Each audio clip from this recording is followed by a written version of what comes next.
E aí galera, tudo bem? Sejam muito bem-vindos à Casa do Marcão. Isso mesmo, estamos passando um período de quarentena, todo mundo dentro da sua casa, mas um não pode parar. Criando novas ferramentas, nós estamos aqui trabalhando online para trazer o melhor da informação para você, tudo bem? Seja muito bem-vindo então à aula de Química e a gente começa agora falando então sobre o módulo 7. Vai lá, pega a tua apostila, dá um pause agora, pega a tua apostila no módulo 7 da página 259. Aí, pegou? Voltou? Então vamos lá. Seja muito bem-vindo então mais uma vez à minha casa. Estamos trabalhando online, trazendo informações para você. É uma descoberta, é uma transformação, muitas coisas acontecendo e a gente vai se adaptando. Tudo bem? É difícil para todo mundo, mas você tem que fazer a sua parte assim como eu estou fazendo a minha. Preste bastante atenção. No módulo 7 é uma matéria nova que vocês ainda não viram. Trata-se da geometria molecular. É estrutura geométrica na qual as moléculas se apresentam. Simples assim, tem algumas particularidades. É o que nós vamos falar nessa aula de hoje. Basicamente, são inúmeras as geometrias moleculares. Porém, em sala de aula, nós trabalhamos as principais. Mas o que é exatamente, então, essa geometria molecular? Nada mais é do que o arranjo dessas moléculas. Por exemplo, imagina que eu tenho um átomo de hidrogênio ligado a outro átomo de hidrogênio. Então perceba que esses dois elementos químicos estão numa mesma linha. Então eu digo isso de uma geometria linear, simples assim. Então, por exemplo, eu tenho dois exemplos aqui, ó, dá uma olhada, ó. HCl e CO2. Conseguiu perceber? Ó, linear. Então o que acontece? O H e o Cl, perfeito? Na mesma linha. Então eu digo que essa geometria molecular é linear. C, dois oxigênios na mesma linha, então eu digo que a geometria dessa molécula também é linear. É claro que é imprescindível que você saiba fazer ligação covalente e também covalente dativa. Então as ligações covalentes é que determinam geometrias das moléculas. Os compostos iônicos não apresentam geometrias moleculares. Então somente os compostos que fazem ligações covalentes. Então das geometrias moleculares falamos da geometria linear.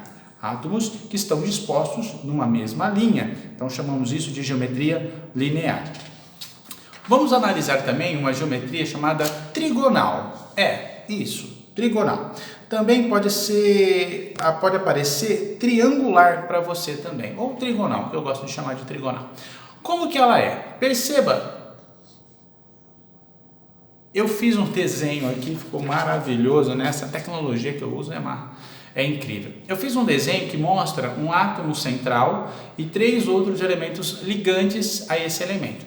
Então perceba que é uma geometria plana. Então eu tenho um átomo central com três elementos ligantes. Eu chamo isso de trigonal. Então uma molécula, essa molécula tem uma particularidade, tá? O elemento que eu mostrei para vocês é o elemento boro. Ele faz 3 ligações covalentes apenas, ele fica estável com 6, ele não precisa de 8 elétrons, é uma das exceções. Então, ao ligar 3 elementos químicos ao redor desse elemento central, eu tenho essa geometria que a gente chama de geometria trigonal, simples assim. As geometrias moleculares são poucas, a gente vai ver que é linear, trigonal, tetraédrica, angular e piramidal, são essas, tá? Tem outras, existem centenas de outras geometrias, mas basicamente o que a gente vai trabalhar. Se você entendeu o esquema, você vai ver que não é nada tão excepcional, tá? A próxima geometria é chamada de tetraédrica. Tá vendo? Olha que a tecnologia maravilhosa do Marcão aparece aí no seu monitor. Um tetraedro nada mais é do que um átomo central com 4 elementos ligantes a esse átomo central, simples assim. Então na hora que você vê lá, acontece isso basicamente com o carbono, né? Então eu tenho o elemento central e 4 átomos ligados a esse elemento central. Então eu chamo isso de geometria tetraédrica. Vamos recapitulando então, linear, na mesma linha, um do lado do outro. Acontece com HCl, 2 elementos iguais, é sempre linear, tá? O2, Cl2, F2, um elemento do lado do outro, linear. Trigonal, 3 elementos ligados a um átomo central. Tetraédrico, 4 elementos ligados a um átomo central. Ainda temos 2 tipos de geometria para vermos e falarmos a respeito delas. Essas duas apresentam uma particularidade. A geometria angular, vê se você consegue entender aqui, entendeu? A geometria angular. A geometria angular, nesse caso que eu mostrei para você, é a geometria da molécula de água, de H2O. Eu tenho um átomo central e tenho dois átomos ligados a esse átomo central. Mas aí você me pergunta, mas o CO2 é linear, tem um átomo central e dois átomos ligados a esse átomo central. Só que no CO2, no caso particular do CO2 e de algumas outras moléculas, os elétrons do átomo central, que é o carbono no caso, estão compartilhados. E se eles estão compartilhados, eles não criam uma repulsão aos elementos ligantes. Mas como assim, meu Deus do céu? O que é essa repulsão? Funciona da seguinte maneira. Inclusive é a teoria da repulsão dos pares ligantes. Você tem um átomo de oxigênio, então vamos falar da molécula de água. Você tem um átomo de oxigênio e dois átomos de hidrogênio. O átomo de oxigênio apresenta 6 elétrons na última camada. Ao fazer duas ligações covalentes, para seguir até a regra do octeto e ficar com 8 elétrons na última camada, sobram literalmente desemparelhados elétrons no átomo central, que é o átomo de oxigênio. Esses elétrons, que eles não estão participando das ligações químicas, eles criam literalmente repelem os elementos que estão ligantes e aí formam o que nós chamamos de forma angular. Então, se eu tiver dois átomos ligados a um átomo central, sem sobrar elétron compartilhado no átomo central, eu tenho uma molécula linear. Se eu tiver um átomo central com dois átomos ligados a esse átomo central, sobrando elétrons nesse átomo central, a gente chama isso de geometria angular. Seguindo o mesmo raciocínio da geometria angular, nós temos a geometria piramidal. Vou mostrar aqui tecnologia piramidal. Vê se você consegue entender a diferença de uma geometria piramidal para uma angular.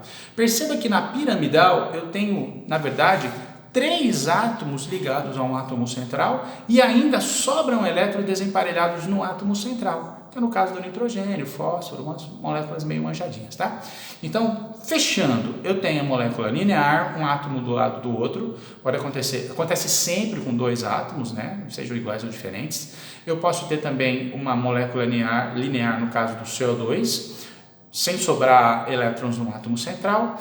Trigonal, 3 átomos ligados a um central. Tetraédrico, 4 átomos ligados a um átomo central. E a piramidal, que eu tenho aí uma molécula onde eu tenho 3 átomos ligantes a um átomo central, sobrando elétrons desemparelhados nesse átomo central. Ele cria literalmente uma repulsão dos pares, formando uma forma geométrica piramidal. Tudo bem?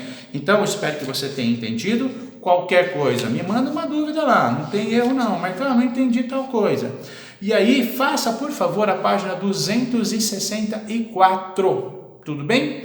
Utilize do material do site do Objetivo, tem muita coisa legal lá, tá? Dá um jeito, levanta algumas informações, pode assistir alguns outros vídeos também falando dessa matéria. E aí, os exercícios são imprescindíveis de serem feitos, tudo bem? Num outro momento, você vai tirar a foto desses exercícios, vai mandar para mim, vou te mandar um e-mail, a gente vai organizar as atividades, porque é importantíssimo a gente ter um retorno, né? Já que estamos passando por um momento tão difícil.